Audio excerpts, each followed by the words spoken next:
ಭಕ್ತಿ ಎಂಬ ಪೃಥ್ವಿಯ ಮೇಲೆ ಗುರುವೆಂಬ ಬೀಜವಂಕುರಿಸಿ ಲಿಂಗವೆಂಬ ಎಲೆಯಾಯಿತು. ಲಿಂಗವೆಂಬ ಎಲೆಯ ಮೇಲೆ ವಿಚಾರವೆಂಬ ಹೂವಾಗಿತ್ತು. ಆಚಾರವೆಂಬ ಕಾಯಾಗಿತ್ತು. ನಿಷ್ಪತ್ತಿ ಎಂಬ ಹಣ್ಣಾಗಿತ್ತು. ನಿಷ್ಪತ್ತಿ ಎಂಬ ಹಣ್ಣು ತೊಟ್ಟು ಬಿಟ್ಟು ಕಳಚಿ ಬೀಳುವಲ್ಲಿ ಕೂಡಲ ಸಂಗಮ ದೇವ ತನಗೆ ಬೇಕೆಂದು ಎತ್ತಿಕೊಂಡ. ಸ್ಮರಣೀಯರಾದ ಬಸವಾದಿ ಶರಣೆಯರನ್ನು, ಎಲ್ಲ ಮಹಾನುಭಾವರನ್ನು ಸ್ಮರಣೆ ಮಾಡ್ಕೊಳ್ತಾ, ಲಿಂಗೈಕ್ಯರಾಗಿರುವಂಥ ಶರಣೆ ಕಾಳಮ್ಮನವರ ಒಂದು ಸ್ಮರಣೆಯ ಕಾರ್ಯಕ್ರಮದಲ್ಲಿ ನಾವೆಲ್ಲರೂ ಕೂಡ ಭಾಗವಹಿಸಿದ್ದೀವಿ. ಮನುಷ್ಯನಿಗೆ ಹುಟ್ಟು ಮತ್ತು ಸಾವು, ಹುಟ್ಟು ಮತ್ತು ಸಾವು ಇದು ಹುಟ್ಟಿದ ಮೇಲೆ ಸಾವು ಇದ್ದುದ್ದೇನೆ. ಅದು ಆ ಸಾವು ಅನ್ನೋದು ಯಾರನ್ನೂ ಬಿಡೋದಿಲ್ಲ. ಕೆಲವರು ಹುಟ್ಟೋದಕ್ಕಿಂತ ಮೊದಲೇ ಸಾಯ್ತಾರೆ. ತಾಯಿಯ ಗರ್ಭದ ಒಳಗಡೆ ಇರುವಂಥ ಸಂದರ್ಭದಲ್ಲೇ ಸತ್ತು ಹೋಗ್ತಾರೆ. ಕೆಲವರು ಹುಟ್ಟುವಂಥ ಸಂದರ್ಭದಲ್ಲಿ ಸಾಯ್ತಾರೆ. ಕೆಲವರು ಹುಟ್ಟಿದ ಮೇಲೆ ಸಾಯ್ತಾರೆ. ಇನ್ನು ಕೆಲವರು ಬಾಳಿ ಬದುಕಿ ಎಲ್ಲರಿಗೂ ಬೇಕಾಗಿರುವಂಥ ವ್ಯಕ್ತಿಗಳಾಗಿ ಸಮಾಜಕ್ಕೆ ತನ್ನದೇ ಆಗಿರ್ತಕ್ಕಂಥ ಸೇವೆಯನ್ನು ಮಾಡಿ ಕೊಡುಗೆಯನ್ನು ಕೊಟ್ಟು ಸಾಯುವಂಥ ಒಂದು ವ್ಯವಸ್ಥೆಯನ್ನು ನಾವು ಕಾಣ್ತೀವಿ. ಬಹುತೇಕ ಮಾನವನ ಜೀವನ ಅಂತಂದರೆ ಇದನ್ನು ಮೀರಿದ್ದು. ಈ ಬದುಕು ಅನ್ನೋದಿದೆಯಲ್ಲ, ಈ ಬದುಕು ಅನ್ನೋದು ಬಹಳ ಆಪ್ಯಾಯಮಾನವಾಗಿರುವಂಥದ್ದು, ಅಷ್ಟೇ ಶ್ರೇಷ್ಠವಾಗಿರುವಂಥದ್ದು. ನೋಡಿ, ಪ್ರಾಣಿಗಳು ನಮ್ಮ ಹಾಗೆ ಬದುಕ್ತವೆ. ನಿಮ್ಮ ಮನೆಯಲ್ಲಿರುವಂಥ ದನಗಳಿದ್ದಾವೆ, ಆ ದನಗಳು ಕೂಡ ಬದುಕ್ತವೆ. ಊರಲ್ಲಿರುವಂಥ ನಾಯಿಗಳು ಬದುಕ್ತವೆ, ಅವು ಪ್ರಾಣಿನೇ. ದನಗಳು ಕೂಡ ಪ್ರಾಣಿನೇ, ಮನುಷ್ಯನೂ ಕೂಡ ಪ್ರಾಣಿನೇ ಇವನು. ಆದರೆ ಆ ಪ್ರಾಣಿಗಳಿಗಿಂತಲೂ ಇವನು ಹೇಗೆ ಭಿನ್ನ ಅನ್ನೋದನ್ನು ನಾವು ತಿಳ್ಕೋಬೇಕು. ನೋಡಿ, ದನಗಳು ಅವು ಊಟ ಮಾಡ್ತವೆ, ಊಟ ಮಾಡಲ್ವಾ? ತಿಂತಾವಲ್ಲ, ಊಟ ಮಾಡ್ತಾವ ತಾನೆ. ಅವು ಮೊಸರು ಕುಡಿತವೆ. ನೀವೇನೇನು ಕುಡಿತೀರೋ ನಿಮಗೆ ಗೊತ್ತದು ಬೇರೆ ವಿಚಾರ. ದನಗಳು ಮೇವು ತಿಂತವೆ, ಅವು ಮೊಸರು ಕುಡಿತವೆ, ನೀರು ಕುಡಿತವೆ, ಅವು ನಿದ್ದೆ ಮಾಡ್ತವೆ. ಮನುಷ್ಯನೂ ನಿದ್ದೆ ಮಾಡ್ತಾನೆ, ಮನುಷ್ಯನೂ ಊಟ ಮಾಡ್ತಾನೆ. ಅವು ಸಹ ಮಕ್ಕಳು ಮರಿ ಮಾಡ್ಕೊಳ್ತವೆ, ಮಾಡ್ಕೊತಾನೆ. ಮನುಷ್ಯರು ಮಾಡ್ಕೊತಾರೆ, ಮನುಷ್ಯರು ಜಗಳ ಆಡ್ತಾರೆ. ದನಗಳು ಜಗಳ ಆಡಲ್ವಾ? ದನಗಳು ಜಗಳ ಆಡ್ತವೆ. ಅವು ಮಲಗಿದ್ದಾಗ ಹಲ್ಲು ತಿಕ್ಕೋದಿಲ್ಲ, ನೀವು ಹಲ್ಲು ತಿಕ್ತೀರಿ, ಅಷ್ಟೇ ವ್ಯತ್ಯಾಸ ಅಲ್ವಾ? ಹಲ್ಲು ಉಜ್ತೀರಲ್ಲ, ಅವು ಹಲ್ಲು ಉಜ್ಜೋದಿಲ್ಲ, ನೀವು ಹಲ್ಲುತ್ತೀರಿ. ನೋಡಿ, ಇಷ್ಟ ಮಧ್ಯದಲ್ಲಿ ಎಂಥ ವಿಶೇಷವಾಗಿರ್ತಕ್ಕಂಥ ಸ್ಥಾನ ಮನುಷ್ಯನಿಗಿದೆ ಅನ್ನೋದನ್ನು ನಾವು ತಿಳ್ಕೋಬೇಕು. ಮನುಷ್ಯನ ಜೀವನ ಅತ್ಯಂತ ಅಮೂಲ್ಯವಾಗಿರುವಂಥದ್ದು. ಕೆಲವರು ಇನ್ನೂ ಬದುಕುವಂಥ ಅವಕಾಶ ಇದ್ರೂ ಸಹ ಕೆಲವರು ವಿಷ ಕುಡಿದು ಸಾಯ್ತಾರೆ ಅಲ್ವಾ? ಆತ್ಮಹತ್ಯೆ ಮಾಡ್ಕೊತಾರೆ. ಇದನ್ನಕ್ಕಂತಾರಲ್ಲ, ಮೇಣಕ್ಕೆ ಸಾಯ್ತಾರೆ, ನೀರಿಗೆ ಬಿದ್ದು ಸಾಯ್ತಾರೆ, ಆ ರೈಲಿಗೆ ತಲೆ ಕೊಟ್ಟು ಸಾಯ್ತಾರೆ. ಆಮೇಲೆ ಸೀಮೆಣ್ಣೆನೋ ಪೆಟ್ರೋಲ್ ಹಾಕ್ಕೊಂಡು ಸುಟ್ಕೊಂಡು ಸಾಯ್ತಾರೆ. ಬಿಲ್ಡಿಂಗ್ ಮೇಲೆ ಕೆಳಗಡೆ ಬಿದ್ದು ಸಾಯ್ತಾರೆ. ಇವೆಲ್ಲ ಬಹುತೇಕ ನಿಮಗೆಲ್ಲ ಗೊತ್ತಿರೋ ಅಂಥವ್ಯ. ಬದುಕುವಂಥ ಅವಧಿ ಇದ್ರೂ ಸಹ ಈ ಸಾಯುವಂಥ ಸ್ಥಿತಿ ಇದೆಯಲ್ಲ, ಇದು ನಿರ್ಮಾಣ ಆಗಬಾರ್ದು. ಯಾಕೆ ಅಂತಂದರೆ ಮಾನವನ ಜನ್ಮ ಭಾಳ ಪವಿತ್ರವಾಗಿರುವಂಥದ್ದು. ನಾವು ಯಾವಾಗಲೂ ಕೂಡ ಇರುವಂಥ ಅವಧಿಯೊಳಗೆ ಇದಕ್ಕೊಂದು ವಚನ ಹಾಕಿದ್ದಾರೆ ನೋಡ್ರಿ, ಲೇಸೆನಿಸಿಕೊಂಡು 5 ದಿನ ಬದುಕಿದರೇನು, 4 ದಿನ ಬದುಕಿದರೇನು, 3 ದಿನ ಬದುಕಿದರೇನು, 2 ದಿನ ಬದುಕಿದರೇನು, ಕೂಡಲ ಸಂಗನ ಶರಣದಲ್ಲಿ ಲೇಸೆನಿಸಿಕೊಂಡು 1 ದಿನ ಬದುಕಿದರೆ ಸಾಲದೆ. ಈಗ ಅವ್ರು ಹೇಳಿದ್ರಲ್ವ, ಇವರೆಲ್ಲ ನಮ್ಮ ಗುರುವನ್ನು ಹೇಳಿದವರೆಲ್ಲರೂ ಹೇಳಿದ್ರಲ್ವ, ಎಲ್ಲ ಸಂಸ್ಕಾರ ಸಂಸ್ಕಾರ ಸಂಸ್ಕಾರ ಅಂತ. ವಚನಗಳನ್ನ ಹೇಳ್ಕೊಳೋದು, ಪೂಜೆ ಮಾಡ್ಕೊಳೋದು ಸಂಸ್ಕಾರ. ನೋಡಿ, ಎಲ್ಲರಿಗೂ ಇಂಥ ಅವಕಾಶಗಳು ಸಿಗೋದಿಲ್ಲ. ಸಿಕ್ಕಿರೋ ಅವಕಾಶವನ್ನು ಕಳ್ಕೋಬಾರ್ದು, ಸಿಕ್ಕಿರೋ ಅವಕಾಶವನ್ನು ಕಳ್ಕೋಬಾರ್ದು. ಗಾಳಿ ಬಿಟ್ಟಾಗ ತೂರಿಕೊಳ್ಳಿರಯ್ಯ, ಗಾಳಿ ನಿನ್ನಾಧೀನವಲ್ಲ ನೋಡಯ್ಯ, ನಾಳೆ ತೂರಿ ಹೆಣಂದಡೆ ಇಲ್ಲವಯ್ಯ. ಕೂಡಲ ಸಂಗಮ, ಯಾವಾಗ ಈ ಗಾಳಿ, ಇದೊಂದು ದೇಹ, ಹೊರಗಡೆ ಗಾಳಿ ಬೀಸ್ತಾ ಇದೆ ಅಲ್ವಾ, ಇಲ್ಲಿ ಗಾಳಿ ಇದೆ ಅಲ್ವಾ, ನಾ ಗಾಳಿ ಇದ್ರೇ ಮಾತಾಡೋದು. ಗಾಳಿ ಇದ್ರೆ ಶಿವ, ಗಾಳಿ ನಿಂತ ತಕ್ಷಣನೇ ಶವ, ಒಂದೇ ಅಕ್ಷರ ಬದಲಾವಣೆ. ಗಾಳಿ ಇದ್ರೆ ಶಿವ, ಗಾಳಿ ನಿಂತ ತಕ್ಷಣನೇ ಶವ, ಒಂದೇ ಅಕ್ಷರ. ಆ ಶವ ಆಗೋದ್ಕಿಂತ ಮೊದಲು ನಾವೇನಾದ್ರೂ ಒಳ್ಳೆಯದನ್ನು ಮಾಡಲಿಕ್ಕೆ ಸಾಧ್ಯತೆ ಇದೆಯಾ? ನಾವು ಬೇರೆಯವ್ರಿಗೆ ಕೆಟ್ಟದನ್ನು ಮಾಡೋದು ಬೇಡ. ನಿಮ್ಮ ಸುಮ್ಮನೆ ತಟಸ್ಥವಾಗಿದ್ರೆ ಸುಮ್ಮನೆ ಇದ್ರಿದೆಯಲ್ಲ, ಅದಕ್ಕಿಂತ ದೊಡ್ಡ ಸಾಹಸ ಮತ್ತೊಂದಿಲ್ಲ. ನಾವು ಏನು ಮಾಡ್ತೀವಿ ಅಂತಂದರೆ, ಅಕ್ಕಪಕ್ಕದ ಮನೆ, ಎದುರಿ ಮನೆ, ಹಿಂಗಡೆ ಮನೆ, ಇವರೆಲ್ಲ ಅವ್ರಂಗೆ ಇವ್ರು ಹಿಂಗೆ, ಇವ್ರು ಹಂಗೆ, ಅವ್ರು ಹಿಂಗೆ ಅಂತ ಬರೀ ಬೇರೆ ಮನೆ ಸುದ್ದಿ ಮಾತಾಡ್ಕೊಂಡೆ ನಾವು ಕಾಲ ಕಳಿತೀವಿ. ನಾವೇನಾಗಿದ್ದೀವಿ ಅಂತ ನಾವು ಯಾರು ಆತ್ಮ ವಿಮರ್ಶೆ ಮಾಡ್ಕೊಳ್ಳೋದಿಲ್ಲ. ನಾವು ಬರೀ ಬೇರೆ ಸುದ್ದಿನೇ. ಒಂದು ತೆಂಗಿನ ಮರ ಇದೆ, ಆ ತೆಂಗಿನ ಮರ ಬೆಳ್ದಂಗೆ ಆ ಮಟ್ಟೆ ಬೀಳುತ್ತಲ್ಲ, ತನ್ನ ಕುರುಹನ್ನು ಬಿಟ್ಟು ಬೀಳುತ್ತಲ್ವ, ಅದು ಬೀಳುತ್ತಾ?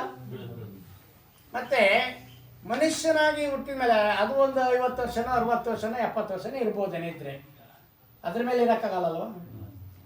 ಮನುಷ್ಯ ಒಂದು 50 60 ವರ್ಷ 70 ವರ್ಷ ಇರ್ತಾನಲ್ಲ, ಅವನೇನಾದ್ರೂ ಕುರುಹು ಬಿಟ್ಟು ಹೋಗ್ತಾನ? ಒಳ್ಳೆಯವನಾಗಿ ಹೋಗ್ಬೇಕಲ್ವಾ. ನೋಡಿ, ಸಾಯುವಂಥದ್ರಲ್ಲಿ 2 ವಿಧಾನ ಇರುತ್ತೆ. ಜನರ ಹೃದಯವನ್ನು ಗೆದ್ದು ಸಾಯೋದಿದೆಯಲ್ಲ, ಅದೇ ಸ್ವರ್ಗ, ಬೇರೆ ಅಲ್ಲ. ಯಾರಾದರೂ ಒಬ್ಬ ಊರಿನಲ್ಲಿ ಒಳ್ಳೆಯ ವ್ಯಕ್ತಿ ಇರ್ತಾನೆ, ಊರಿಗೆ ಒಳ್ಳೇದು ಮಾಡಿರ್ತಾನೆ, ಸಮಾಜಕ್ಕೆ ಒಳ್ಳೇದು ಮಾಡಿರ್ತಾನೆ, ಅಥವಾ ಮಂತ್ಯಾನಕ್ಕೆ ಒಳ್ಳೇದು ಮಾಡಿರ್ತಾನೆ, ಇನ್ನೂ ಏನೇನೋ ಒಳ್ಳೊಳ್ಳೆ ಕೆಲಸ ಮಾಡಿರ್ತಾನೆ. ಅಕಸ್ಮಾತು ಆ ವ್ಯಕ್ತಿ ಸತ್ತೋದ ಅಂತಂದರೆ ಜನ ಏನಂತ ಮಾತಾಡ್ಕೊಂತಾರೆ ಹೇಳ್ರಿ? ಎಂಥ ದೇವರಂತ ಮನುಷ್ಯನಪ್ಪ ಹೋಗ್ಬಿಟ್ಟ ಅಂತ ಹೇಳ್ತೀರಿ. ನೀವೇ ಮಾತಾಡೋದ ಹೋಗ್ತಾನೆ, ಎಂಥ ದೇವರಂತ ಮನುಷ್ಯನಪ್ಪ ಹೋಗ್ಬಿಟ್ಟ ಅಂತ ಹೇಳ್ತೀರಿ. ಅವನು ದೇವರಲ್ಲ ಅಲ್ವಾ? ಆತನ ದೇವರಲ್ಲ, ನಿಮ್ಮ ಹಾಗೆ ನಮ್ಮ ಹಾಗೆ ಮನುಷ್ಯನೇ. ಆದ ಕರೆಯ ವಿಧಾನ ಯಾವುದು? ಎಂಥ ದೇವರಂತ ಮನುಷ್ಯನಪ್ಪ, ದೇವ್ರಿಗೆ ಹೋಲಿಸ್ತೀವಿ. ಅಂದರೆ ತನ್ನ ತಾನರಿದಡೆ ತಾನೇ ದೇವ ನೋಡ. ನಮ್ಮನ್ನು ನಾವು ಅರ್ಥ ಮಾಡ್ಕೊಂಡ್ರೆ ನಾವೇ ದೇವರಾಗೋದು. ಅದಕ್ಕೆ ವಿರುದ್ಧವಾಗಿರ್ತಕ್ಕಂಥ ವ್ಯಕ್ತಿ ಮತ್ತೊಬ್ಬಿರ್ತಾನೆ. ಊರಿಗೂ ಒಳ್ಳೇದು ಮಾಡಿರಲ್ಲ, ಮಂತನಕ್ಕೂ ಒಳ್ಳೇದು ಮಾಡಿರೋದಿಲ್ಲ. ಎಲ್ಲಿ ನೋಡಿದ್ರೆ ಬರೀ ಕೆಟ್ಟದ್ದು ಮಾತಾಡೋದು, ಕೆಟ್ಟದ್ದು ನೋಡೋದು, ಅಥವಾ ಇನ್ನೊಂದು ಕಿರುಕುಳ ಕೊಡೋದು, ಅನ್ಯಾಯ ಮಾಡೋದು, ಅದೇನೇ ಕೆಲಸ ಮಾಡ್ತಿರ್ತಾನೆ. ಅವನೆಲ್ಲರೂ ಒಂದು 50 ವರ್ಷನೇ 70 ವರ್ಷನೇ 80 ವರ್ಷನೇ ಬದುಕಿದ್ದ ಅಂತ ಹೇಳ್ಕೊಳ್ರಿ. 80 ವರ್ಷ ಆದಮೇಲೆ ಅವನು ಸಾಯ್ತಾನೆ. ಅವಾಗ ಏನಂತ ಹೇಳ್ತೀರಿ ನೀವು? ಆ ದೇವ್ರು ಇಷ್ಟು ವರ್ಷ ಯಾಕೆ ಬಿಟ್ಟಿದ್ದಲ್ಲಪ್ಪ ಅವನ್ನ ಅಂತ ಹೇಳ್ತೀರಿ ಅಲ್ವಾ? 2 ಶಬ್ದನೂ ಮಾತಾಡೋದು ಯಾರು? ನಾವೇನೆ. ಒಳ್ಳೇದು ಮಾಡಿದರೆ ದೇವರಂತ ಮನುಷ್ಯ ಅಂತ ಕರಿತೀವಿ. ಕೆಟ್ಟದ್ದು ಮಾಡಿದ ತಕ್ಷಣನೇ ಆ ದೇವರು ಇಷ್ಟು ವರ್ಷ ಬಿಟ್ಟಿದ್ದ, ಇನ್ನೂ ಯಾಕೆ ಬಿಟ್ಟಿದ್ದಪ್ಪ ಇವನ್ನ ಅಂತ ಅಂತೀವಿ. ನಮ್ಮ ನಡೆ ಇವನು ಹೋಗ್ಲಿಲ್ವಲ್ಲ, ಅವನು ಸಾಯ್ದಲೇ ಇದ್ರು ಇವನು ಸಾಯಿಸಂತ ಜನದಾರ ನಾವು ಅಲ್ವಾ? ಅವನಲ್ಲಿ ಬೇರೆಯವರೆಲ್ಲರೂ ಸಾಯ್ತಿದ್ರು, ಅವನು ಸಾಯ್ದಲೇ ಇದ್ರೆ ಬೇರೆ ಬೇರೆ ಒಳ್ಳೊಳ್ಳೆಲ್ಲ ಹೋದ್ರು, ಇವನು ಮಾತ್ರ ಇನ್ನೂ ಇದನ್ನಲ್ಲ ಅಂತ ಅಂತೀವಿ. ಅಂದ್ರೆ ಅದು ಅರ್ಥ ಏನು? ಎಲ್ಲರ ದೃಷ್ಟಿಯಲ್ಲಿ ಅವನು ಕೆಟ್ಟವನು. ಅವನ ವರ್ತನೆ ಕೆಟ್ಟದ್ದಿದೆ, ಅವನ ಮಾತು ಕೆಟ್ಟದ್ದಿದೆ, ಅವನ ನಡವಳಿಕೆ ಕೆಟ್ಟದ್ದಿದೆ, ಅವನು ಹೋಗುವ ದಾರಿ ಸರಿ ಇಲ್ಲ. ಇವನ್ನೆಲ್ಲವನ್ನ ನೋಡ್ಕೊಂಡು ಯಾರು ಸರ್ಟಿಫಿಕೇಟ್ ಕೊಡಬೇಕಿಲ್ಲ, ಜನನೇ ಕೊಟ್ಟಿರ್ತಾರೆ ಇವನು ಕೆಟ್ಟನು ಅಂತ ಅಲ್ವಾ. ಹಾಗಾಗಿ ಲೇಸೆನಿಸಿಕೊಂಡು ಒಂದು ದಿನ ಕೂಡಲ ಸಂಗನ ಶರಣರಲ್ಲಿ ಲೇಸೆನಿಸಿಕೊಂಡು ಒಂದು ದಿನ ಬದುಕಿದರೆ ಸಾಲದೆ. ಈ ಕತ್ತಿಗೆ ವಯಸ್ಸಾದಂಗೆ ಅಂತಾರಲ್ಲ, ಇವನಿಗೇನು ಕತ್ತಿಗೆ ವಯಸ್ಸಾದಂಗೆ ಇನ್ನೂ ಬುದ್ಧಿ ಬರಲಿಲ್ಲ ಅಂತಾರೆ. ಕತ್ತೆ ಹೆಂಗೆ ದುಡ್ದು ಹೆಂಗಾಗಿದೆ ನೋಡು ಅಂತಾರೆ. ಯಾವುದು ಹೋಲಿಸ್ತಾರೆ? ಕತ್ತಿ ಹೋಲಿಸ್ತಾರೆ. ಬೇಡ ಬಿಡಪ್ಪ, ನೋಡಿ ಎಷ್ಟು ಮನುಷ್ಯನನ್ನು ಹೆಂಗೆ ಹೋಲಿಸ್ತಾರೆ ಅಂತಂದರೆ, ಈಗೆಲ್ಲರೂ ಇಲ್ಲಿದ್ದು ಇನ್ನೂ ಸ್ವಲ್ಪ ಹೊತ್ತು ಅಲ್ಲೆಲ್ಲರೂ ಓಡಾಡ್ಕೊಂಡು ಆ ಕಡೆ ಎಲ್ಲರೂ ಓಡಾಡ್ಕೊಂಡು ಗೇರ್ ಮಾರ್ಕ್ ಹೋಗಿ ಅಥವಾ ಇನ್ನೊಂದು ಯಾರೋ ಊರಿಗೆ ಹೋಗಿ ಓಡಾಡ್ಕೊತಿದ್ರೆ ಅವನೇನಂತಾರೆ, ಇವನೇನೋ ಒಳ್ಳೆ ನಾಯಿ ತಿರುದಂಗೆ ತಿರುಗ್ತಾನೆ ಅಂತಾರೆ. ಯಾವುದು ಹೋಲಿಸ್ತಾರೆ? ನಿಜನಾ ಇದು? ನಾಯಿ ಹೋಲಿಸ್ತಾರೆ ತಾನೆ? ಆಯಿತು, ಜನ ಎಲ್ಲ ನನ್ನನ್ನು ನಾಯಿ ಹೋಲಿಸ್ತಾರೆ, ನಾನು ಯಾಕೆ ನಾಯಿ ಆಗಿರ್ಬೇಕಪ್ಪ ಅಂತೇಳಿ ಸುಮ್ಮನೆ ಅವನ ಕೆಲಸ ಅವ್ನು ಮಾಡ್ಕೊಂತ, ಅವನ ತೋಟನೋ ಹೊಲನೋ ಗದ್ದೆನೋ ನೋಡ್ಕೊಂತ ಅವನ ಕೆಲಸ ಮಾಡ್ಕೊಂತ ಇದ್ದರೆ ಅವನೇನಂತಾರೆ, ಇವನೇನೋ ಕತ್ತೆ ದುಡ್ದಂಗೆ ದುಡಿತಾನೆ ಅಂತ ಕತ್ತೆ ಹೋಲಿಸ್ತಾರೆ ಅಲ್ವಾ. ಓಡಾಡಿದರೆ ನಾಯಿ ಹೋಲಿಸ್ತಾರೆ ಕಣಪ್ಪ, ಕೆಲಸ ಮಾಡಿದರೆ ಕತ್ತೆ ಹೋಲಿಸ್ತಾರೆ ಅಂತೇಳಿ ಸುಮ್ಮನೆ ಹಿಂಗೆ ಕಾಲಂ ನಂತರ ಮನೆಯಲ್ಲಿ ಊಟ ರೆಡಿ ಮಾಡಿರ್ತಾರಲ್ಲ, ಮದುವೆನೋ ತಿಥಿನೋ ಆರಾಧನೆನೋ ಗೃಹ ಪ್ರವೇಶನೋ ನಾಮಕರಣನೋ ಎಲ್ಲೆಲ್ಲಿ ಇರ್ತಾವೆ ಅಲ್ಲೆಲ್ಲ ಶಿಸ್ತಾಗಿ ಊಟ ಮಾಡ್ಕೊಂತ ಹೊಡ್ತಾ ಇದ್ದರೆ ಇವನೇನೋ ಎಲ್ಲತ್ತಲ್ಲಿ ಒಬ್ಬರೇ ಹಂದಿ ತಿಂದಂಗೆ ತಿಂತಾನೆ ಅಂತ ಹಂದಿ ಹೋಲಿಸ್ತಾರೆ. ಇದು ನಿಜನಾ? ಊಟ ಮಾಡಿದರೆ ಹಂದಿ ಹೋಲಿಸ್ತಾರೆ, ಕೆಲಸ ಮಾಡಿದರೆ ಕತ್ತಿ ಹೋಲಿಸ್ತಾರೆ, ಓಡಾಡಿದರೆ ನಾಯಿ ಹೋಲಿಸ್ತಾರೆ. ಮತ್ತು ನಿಮ್ಮನ್ನು ಮನುಷ್ಯ ಅಂತ ಪರಿಗಣಿಸೋದೆಲ್ಲಿ ಅಲ್ವಾ. ಹಾಗಾಗಿ ಯಾಕೆ ಮನುಷ್ಯನನ್ನ ಕತ್ತೆ ಅಂತ ಅಂತಾರೆ, ನಾಯಿ ಅಂತ ನಾಯಿ ಹೋಲಿಸ್ತಾರೆ, ಅಥವಾ ಹಂದಿ ಅಂತ ಹಂದಿ ಹೋಲಿಸ್ತಾರೆ ಅಂತಂದರೆ, ಹಂದಿಯ ಗುಣ ಮನುಷ್ಯನಲ್ಲಿದೆ, ನಾಯಿಯ ಗುಣ ಮನುಷ್ಯನಲ್ಲಿದೆ, ಕತ್ತೆಯ ಗುಣ ಮನುಷ್ಯನಲ್ಲಿದೆ, ಕ್ರೂರತ್ವ ಇರುತ್ತಲ್ಲ ಕ್ರೂರ ಗುಣ ಮನುಷ್ಯನಲ್ಲಿದೆ. ಇವೆಲ್ಲವೂ ಎಲ್ಲ ಪ್ರಾಣಿಗಳು ಇದ್ರೂ ಸಹ ಮನುಷ್ಯನಿಗೆ ಒಂದು ಜ್ಞಾನಶಕ್ತಿ ಅನ್ನೋದೊಂದಿದೆ. ಜ್ಞಾನಶಕ್ತಿಯ ಮುಂದೆ ಯಾವುದು ಮೇಲಲ್ಲ. ಎಲ್ಲದಕ್ಕೂ ಮೂಲ ಆಧಾರ ಯಾವುದು ಅಂದರೆ ಜ್ಞಾನ. ಆ ಜ್ಞಾನವನ್ನು ಸಂಪಾದನೆ ಮಾಡಬೇಕು. ಭೂಮಿ ನಿನ್ನದಲ್ಲ, ಹೇಮ ನಿನ್ನದಲ್ಲ, ಕಾಮಿನಿ ನಿನ್ನವಳಲ್ಲ, ಇವು ಜಗಕ್ಕಿಕ್ಕಿದ ವಿಧಿ. ನಿನ್ನೊಡವೆ ಎಂಬುದು ಜ್ಞಾನರತ್ನ. ಅಂತಪ್ಪ ದಿವ್ಯ ಜ್ಞಾನರತ್ನವ ನೀನು ಅಲಂಕರಿಸಿದೆಯಾದಡೆ ನಿನ್ನಿಂದ ಬಿಟ್ಟು ಸಿರಿವಂತರು ಯಾರೂ ಇಲ್ಲ. ಕುಯೇಶ್ವರ ಯಾರು ಶ್ರೀಮಂತರಿಲ್ಲಿ? 100 ಎಕರೆ ತೋಟ ಇದ್ದಂಗೆ ಶ್ರೀಮಂತರಲ್ಲ, 100 ಕೋಟಿ ರೂಪಾಯಿ ದುಡ್ಡಿದ್ದಂಗೆ ಶ್ರೀಮಂತರಲ್ಲ. ಯಾರು ಶ್ರೀಮಂತರು? ಜ್ಞಾನವನ್ನು ಯಾರು ಸಂಪಾದನೆ ಮಾಡ್ಕೊಂಡಿರ್ತಾನೆ ಅವನು ಶ್ರೀಮಂತ. ನೋಡಿ, ನಿಮಗೆಲ್ಲ ಒಂದು ಹೆಸರು ಗೊತ್ತೈತೆ. ಸರ್ವಜ್ಞನ ಹೆಸರು ಯಾರು ಕೇಳಿಲ್ಲ? ಸರ್ವಜ್ಞನ ಹೆಸರು ಯಾರಿಗೂ ಗೊತ್ತಿಲ್ವಾ? ಗೊತ್ತಲ್ವಾ? ಎಲ್ಲರಿಗೂ ಗೊತ್ತೈತಾನೆ ಹೆಸರು, ಸರ್ವಜ್ಞನ ಹೆಸರು. ಅವನಿಗೆ ಅರ್ಧ ಎಕರೆ ಜಮೀನಿಲ್ಲ. ಇವೆಲ್ಲ ತಿಳ್ಕೋಬೇಕು ನೀವು.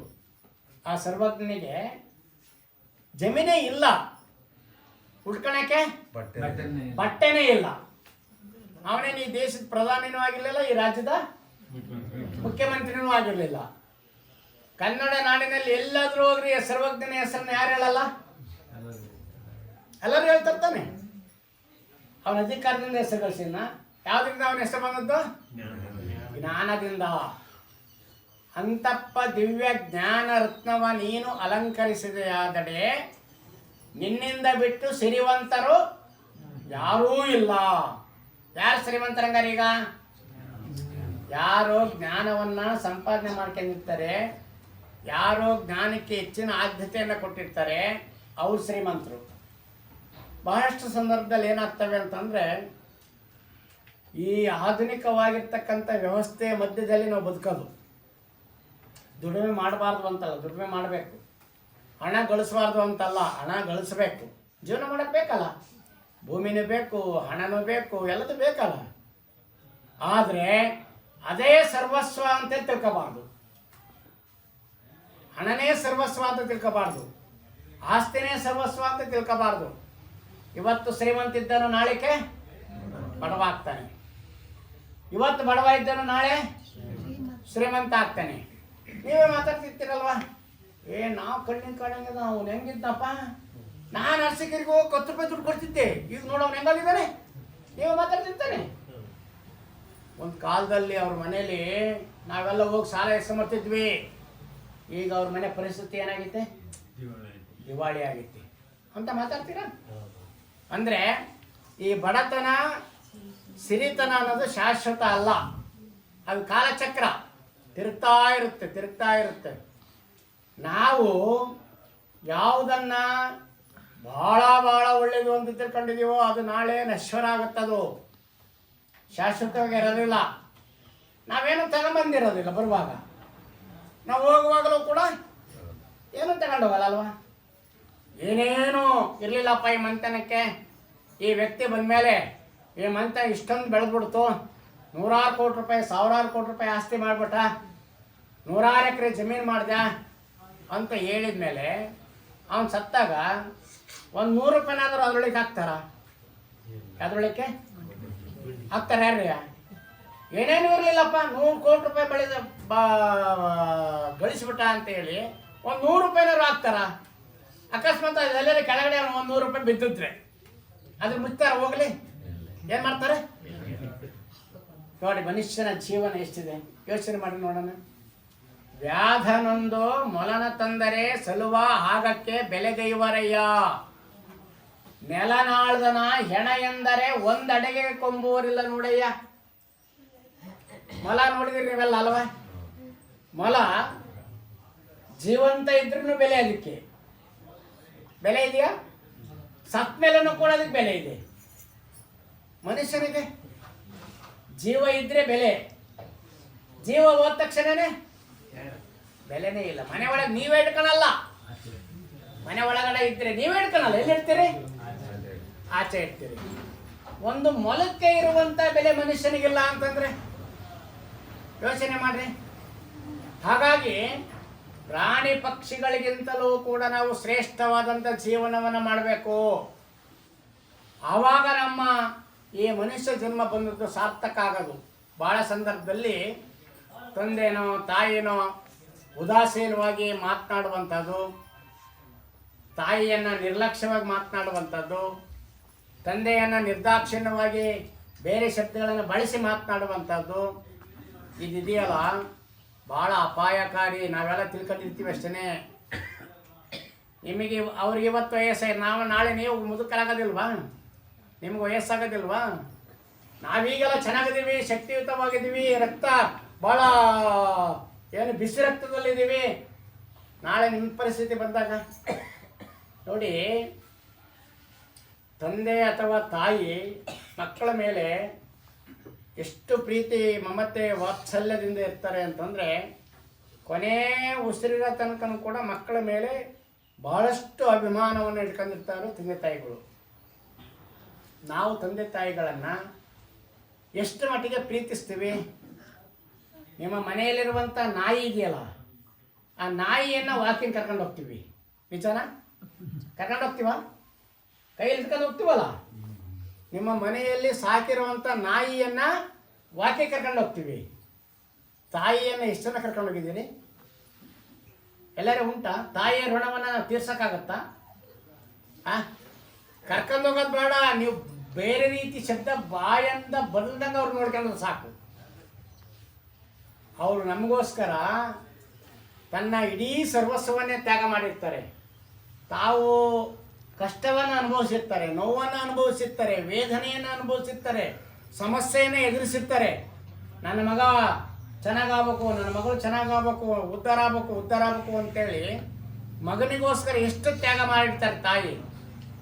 ಆದರೆ ಒಬ್ಬ ಮಗ ತಾಯಿಯನ್ನು ಕೊನೆ ಹಂತದಲ್ಲಿ ಎಷ್ಟು ಮಟ್ಟಿಗೆ ನಿರ್ದಾಕ್ಷಿಣ್ಯವಾಗಿ ಮಾತನಾಡ್ತಾನೆ ಅಂತಂದ್ರೆ, ತಾಯಿಗೂ ನನಗೂ ಸಂಬಂಧವೇ ಇಲ್ಲ ಅನ್ನುವಂಥ ರೀತಿಯಲ್ಲಿ ಮಾತನಾಡ್ತಾನೆ. ನಿಜವಾ ಇದು? ಎಷ್ಟು ಮಟ್ಟಿಗೆ ನಾವು ಮನುಷ್ಯರಾಗಿದ್ದೀವಿ ಅಂದಿದ್ಮೇಲೆ, ಒಂದು ನಾಯಿಯನ್ನ ಪ್ರೀತಿಸುವಂತ ಜನ ಮನೆಯಲ್ಲಿರುವಂತ ತಾಯಿಯನ್ನ ಪ್ರೀತಿಸಿದ್ರೆ ಯಾವ ಮನೆಯಲ್ಲೂ ಸಹ ದ್ವೇಷ, ಅಸೂಯೆ, ಮಾತ್ಸರ್ಯ ಇವ್ಯಾವು ಬರಲಿಕ್ಕೆ ಸಾಧ್ಯನೇ ಇಲ್ಲ. ಇವೆಲ್ಲ ನಾವು ತಿಳ್ಕೊಬೇಕಾದಂಥ ವಿಚಾರಗಳೇ. ನಾಯಿಯನ್ನ ಪ್ರೀತಿಸುವಂತ ಜನ ತಾಯಿಯನ್ನ ಪ್ರೀತಿಸಿದ್ರೆ, ಅಭಿಮಾನದಿಂದ ಮಾತನಾಡಿದ್ರೆ ಮನೆಯಲ್ಲಿ ಯಾವುದೇ ರೀತಿಯಾಗಿರ್ತಕ್ಕಂಥ ಗೊಂದಲಗಳು, ಸಮಸ್ಯೆಗಳು ಬರಲಿಕ್ಕೆ ಸಾಧ್ಯನೇ ಇಲ್ಲ. ನಾವು ಬೆಳೆಯತಕ್ಕ ತಾಯಿ ಬಗ್ಗೆ ಗೌರವ ಇರುತ್ತೆ. ಬೆಳೆದ ಮೇಲೆ ಹೋಗ್ಬಿಡುತ್ತೆ. ಮದುವೆ ಆದ್ಮೇಲೆ ಅಂತೂ ಕೆಳಗೆ ಇಲ್ಲ.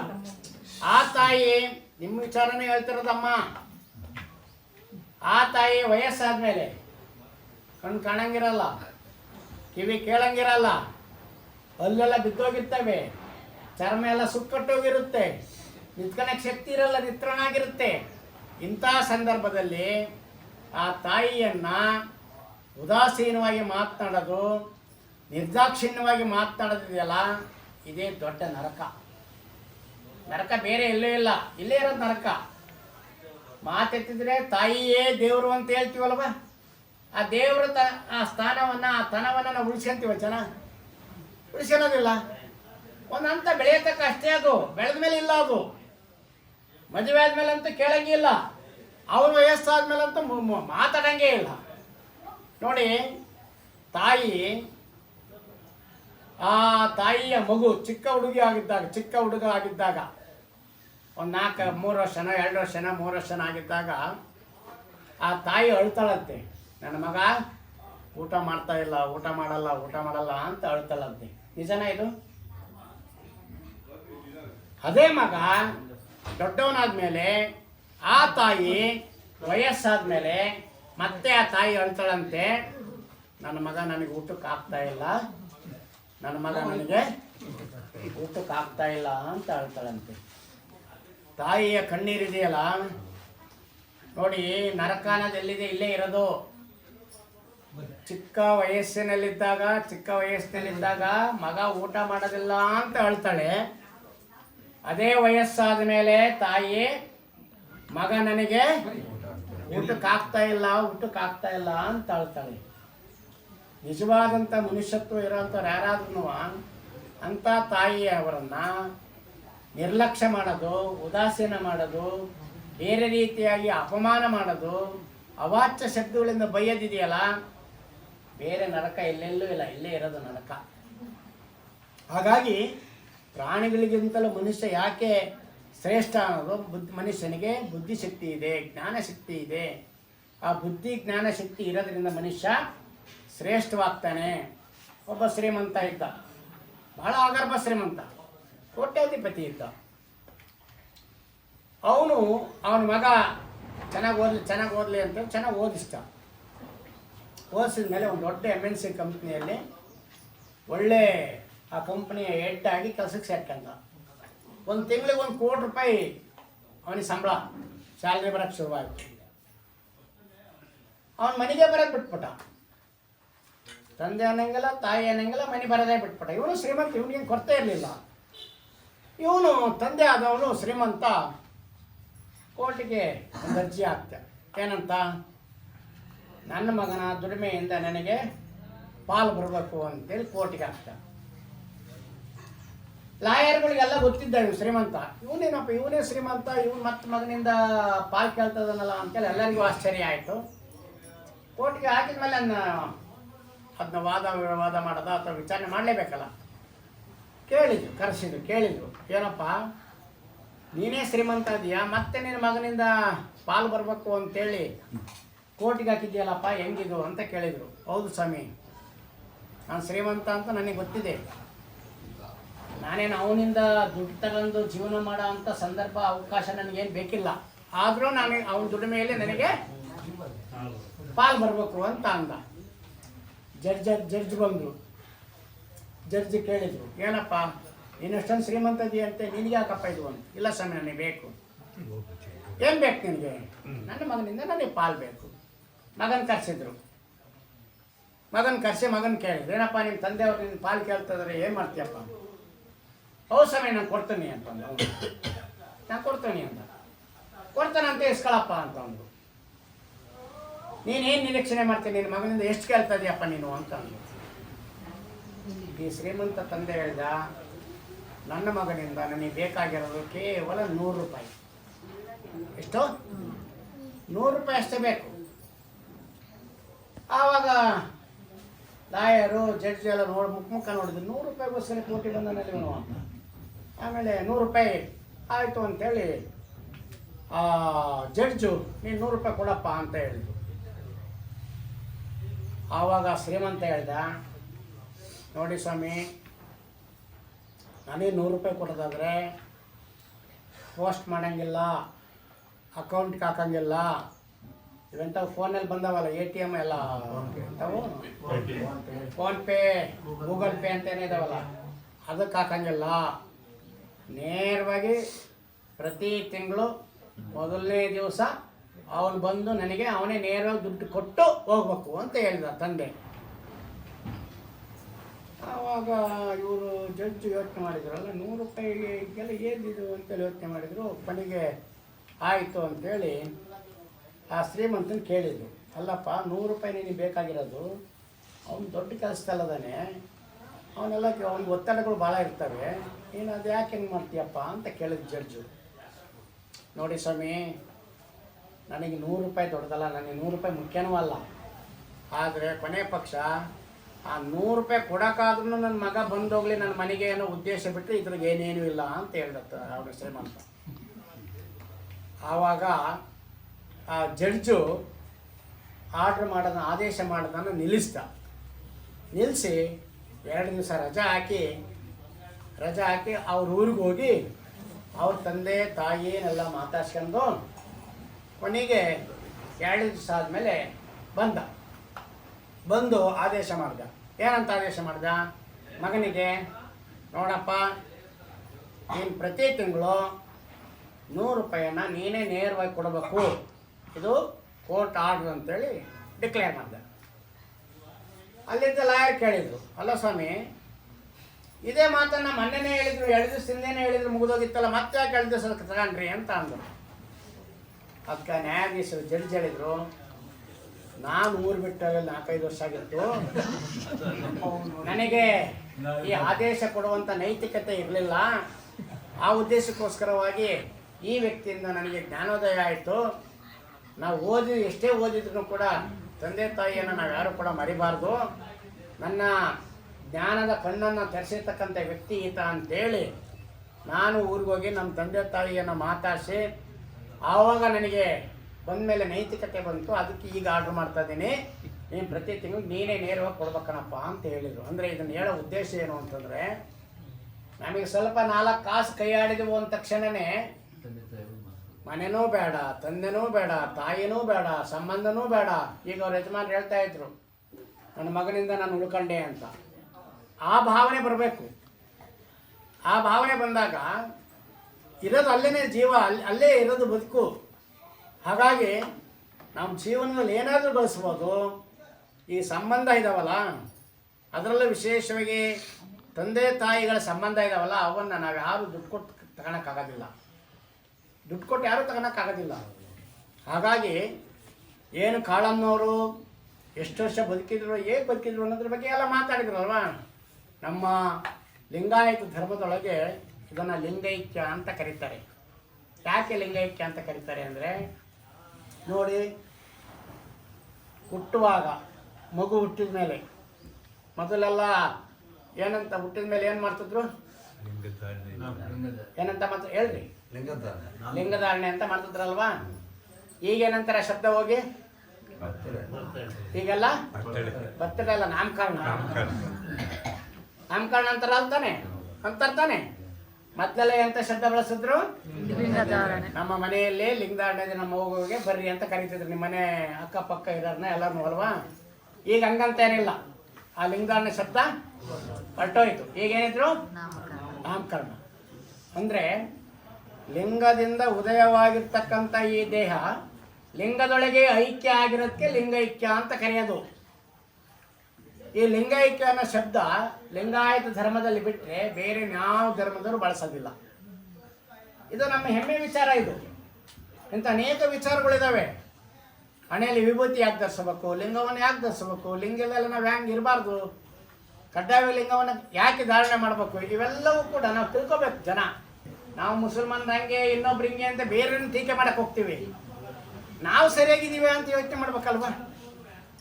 ನಮ್ಮವೇ ನೂರಾರು ರೂಪಗಳು ಇಟ್ಕೊಂಡು ಬೇರೆಯವ್ರನ್ನ ಟೀಕೆ ಮಾಡೋದು, ಬೇರೆಯವ್ರನ್ನ ಹಂಗಿಸೋದು, ಇವನ್ನೆಲ್ಲ ಬಿಟ್ಟರೆ ನಿಜವಾದಂಥ ಮನುಷ್ಯರು ನಾವೇನೇ. ಹಾಗಾಗಿ ಲಿಂಗದಿಂದ ಉದಯವಾದಂಥ ಈ ಶರೀರ ಲಿಂಗದೊಡನೆ ಐಕ್ಯವಾಗಕ್ಕೆ ಲಿಂಗೈಕ್ಯ ಅಂತ ಕರೀತಾರೆ. ನೋಡಿ, ನೀವೆಲ್ಲ ನೋಡಿದ್ದೀರಲ್ವಾ, ಲಿಂಗ ಇಲ್ದರೆ ಯಾರಾದರೂ ಅಂತ್ಯ ಸಂಸ್ಕಾರ ಮಾಡ್ತಾರ? ನಾಮಕರಣ ಮಾಡಕ್ಕರ್ನು ಲಿಂಗ ಬೇಕು, ಐಕ್ಯ ಆದ್ಮೇಲೂ ಕೂಡ ಲಿಂಗ ಬೇಕು. ಅಂದರೆ ನಮ್ಮ ಹುಟ್ಟಿನಿಂದ ಹಿಡಿದು ಸಾಯೋ ತನಕನೂ ಎಲ್ಲ ಕ್ರಿಯೆಗಳಲ್ಲಿ, ಎಲ್ಲ ಕಾರ್ಯಕ್ರಮಗಳಲ್ಲಿ ಲಿಂಗ ಮುಖ್ಯವಾಗಿ ಬೇಕಾಗಿರ್ತಕ್ಕಂಥದ್ದು. ಈಗ ನಾವೇ ಮಾಡಿದ್ವಿ, ಜನ ಆ ಲಿಂಗವನ್ನೇ ಪೂರ್ತಿ ತಿರಸ್ಕಾರ ಮಾಡಿದ್ದೀವಿ, ನಿರ್ಲಕ್ಷ್ಯ ಮಾಡಿದ್ದೀವಿ, ಅದು ಬೇಕೇ ಇಲ್ಲ ಅನ್ನೋ ರೀತಿಯಲ್ಲಿ ಇದ್ದೀವಿ. ಹೀಗಿದ್ದಾಗ ನಮ್ಮ ಧರ್ಮವನ್ನು ಕಾಪಾಡ್ತಕ್ಕಂಥವ್ರು ಯಾರು? ನಮ್ಮ ಧರ್ಮವನ್ನು ಉಳಿಸ್ತಕ್ಕಂಥವ್ರು ಯಾರು? ನಾವೇ ನಮ್ಮ ಧರ್ಮಕ್ಕೆ ಅವಮಾನ ಮಾಡ್ದಂಗೆ, ಅಪಮಾನ ಮಾಡ್ದಂಗೆ. ಹಾಗಾಗಿ ನಾವೇನು ಈಗ ಹೇಳಿದಲ್ಲ, ಯಾರ್ಯಾರು ಪೂಜೆ ಬಂದಂಥ ಸಂದರ್ಭದಲ್ಲಿ ನಿಮ್ಮ ಲಿಂಗ ಅವರು, ಅವ್ರ ಲಿಂಗ ನೀವು, ಯಾರು ಇಸ್ಕೊಂಡು ಬದಲಾವಣೆ ಮಾಡ್ಕೊಂಡ್ರಿ ಅಂತ ಆ ರೀತಿಯಾದಂಥ ಕೆಲಸಗಳನ್ನು ಮಾಡಿದರೆ ನಿಮಗೆ ನೀವೇ ದ್ರೋಹ ಬರ್ದಂಗೆ. ಈ ಕೆಲಸವನ್ನು ಮಾಡಬಾರ್ದು. ಏನು ಹಿರಿಯರು ಹಾಕಿಕೊಟ್ಟಿರ್ತಕ್ಕಂಥ ಆ ಮಾರ್ಗ ಇದೆ, ಆ ಮಾರ್ಗದಲ್ಲಿ ನಾವೆಲ್ಲರೂ ಕೂಡ ನಡೆದ್ರೆ ಇಲ್ಲಿ ಶಾಂತಿ ಸಿಗುತ್ತೆ, ಸಮಾಧಾನ ಸಿಗುತ್ತೆ, ನೆಮ್ಮದಿ ಸಿಗುತ್ತೆ, ಆನಂದ ಸಿಗುತ್ತೆ. ಇವೆಲ್ಲವನ್ನು ಕೂಡ್ಕೊಂಡು ಸಂತೃಪ್ತಿಯಾಗಿರ್ತಕ್ಕಂಥ ಜೀವನವನ್ನು ನಡೆಸ್ತಕ್ಕಂಥ ಸಾರ್ಥಕ ನಮ್ಮದಾಗುತ್ತೆ. ಈ ದಿಸೆಯಲ್ಲಿ ನಾವೆಲ್ಲರೂ ಕೂಡ ಆ ಒಳ್ಳೆಯ ಸನ್ಮಾರ್ಗದಲ್ಲಿ ನಡೆಯುವಂಥ ಗುಣಗಳನ್ನು ಬೆಳೆಸ್ಕೊಳ್ಳೋಣ ಅಂತಕ್ಕಂಥ ಮಾತನ್ನು ಹೇಳ್ತಾ, ಇಂಥ ಒಂದು ಸಂದರ್ಭದಲ್ಲಿ ಕಾಳಮ್ಮನವರು ಒಂದು ನೆಪ ಅಷ್ಟೇ ನಾವೆಲ್ಲ ಬರೋಕ್ಕೆ. ಕಾಳಮ್ಮನವ್ರು ತೀರೋದ್ರು ಅಂತೇಳಿ ನಾವೆಲ್ಲ ಬರಲಿಕ್ಕೆ ಒಂದು ನೆಪ. ಕಾಳಮ್ಮನವರ ಹೆಸರಿನಲ್ಲಿ ನಡೆಯುವಂಥ ಕಾರ್ಯಕ್ರಮ ಇದೆಯಲ್ಲ, ಹಲವಾರು ವಿಚಾರಗಳನ್ನು ಮಾತನಾಡೋಂಥ ಅವಕಾಶ ಇದೆಯಲ್ಲ, ಅದನ್ನು ತಿಳ್ಕೊಳ್ಳೋಂಥ ಅವಕಾಶ ಇದೆಯಲ್ಲ, ಇದೇ ಬಹಳ ಮುಖ್ಯ. ಒಂದು ಕಡೆ ಅಲ್ಲಿ ಇಂಥದ್ದು ಒಲೆ ಅಡಿಗೆ, ಇನ್ನೊಂದು ಕಡೆ ತಲೆ ಅಡಿಗೆ. ಅದು ಹೊಟ್ಟೆಗೂ ಬೇಕು, ಅದು ಬೇಕು, ಬೇಡ ಅಂತ ಅಲ್ಲ, ಇದು ಕೂಡ ಬೇಕು. ಇದಿಲ್ದಲೇ ಹೋದ್ರೆ ಏನಾಗ್ತಾನೆ ಮನುಷ್ಯ? ಪ್ರಾಣಿಗೆ ಹೋಲಿಕೆ ಮಾಡ್ತಾರೆ ಮತ್ತೆ. ಹಾಗಾಗಿ ಒಲೆ ಅಡಿಗೆ ಎಷ್ಟು ಮುಖ್ಯವೋ ತಲೆ ಅಡಿಗೆನೂ ಕೂಡ ಅಷ್ಟೇ ಮುಖ್ಯ, ಜ್ಞಾನನೂ ಕೂಡ ಅಷ್ಟೇ ಮುಖ್ಯ. ಆ ಹಿನ್ನೆಲೆಯಲ್ಲಿ ಕಾಳಮ್ಮನವರ ಏನು ಈಗ ಅಲೆ 20-25 ವರ್ಷದಿಂದ ಏನವರ ಯಜಮಾನರ ಹೆಸರು ಜಯಣ್ಣನವರೇ ಲಿಂಗಾಯಕರಾಗಿದ್ದ ಅವತ್ತಿನ ಸಂದರ್ಭದಲ್ಲಿ ಕಾರ್ಯಕ್ರಮ ನಮ್ಮ ದೊಡ್ಡ ಗುರುಗಳಿದ್ದಂತ ಬಂದಿದ್ರು ಅಂತ ಹೇಳಿದರು. ಹಾಗಾಗಿ ಕಾಳಮ್ಮನವರ ಈ ಒಂದು ಸ್ಮರಣೀಯ ಕಾರ್ಯಕ್ರಮದಲ್ಲಿ ನಮ್ಮ ಒತ್ತಡದ ಮಧ್ಯದಲ್ಲೂ ಕೂಡ ಈ ಕಾರ್ಯಕ್ರಮದಲ್ಲಿ ಬಂದು ಇಲ್ಲಿ ಕಾರ್ಯಕ್ರಮದಲ್ಲಿ ಪಾಲ್ಗೊಂಡಿದ್ದು ನಿಮ್ಮನ್ನೆಲ್ಲ ನೋಡಿ ಸಂತೋಷ ಆಗಿದ್ದು, ನಮಗೆಲ್ಲ ಖುಷಿಯನ್ನು ತಂದುಕೊಟ್ಟಿದೆ ಅಂತಕ್ಕಂಥ ಮಾತನ್ನು ಹೇಳ್ತಾ, ನಿಮ್ಮೆಲ್ಲರಿಗೂ ಆ ಬಸವಾದಿ ಶರಣರು ಒಳ್ಳೆಯ ಬುದ್ಧಿ, ಒಳ್ಳೆಯ ಜ್ಞಾನ, ಒಳ್ಳೆಯ ಅನುಭವವನ್ನು ಕೊಡಲಿ ಅಂತಕ್ಕಂಥ ಆರೈಕೆಯನ್ನು ಮಾಡಿ ನಿಮ್ಮೆಲ್ಲರಿಗೂ ಒಳ್ಳೆಯದಾಗಲಿ ಅಂತೇಳಿ ಶುಭವನ್ನು ಕೋರಿ ನಮ್ಮ ಮಾತುಗಳನ್ನು ಮುಗಿಸ್ತಾ ಇದ್ದೀವಿ.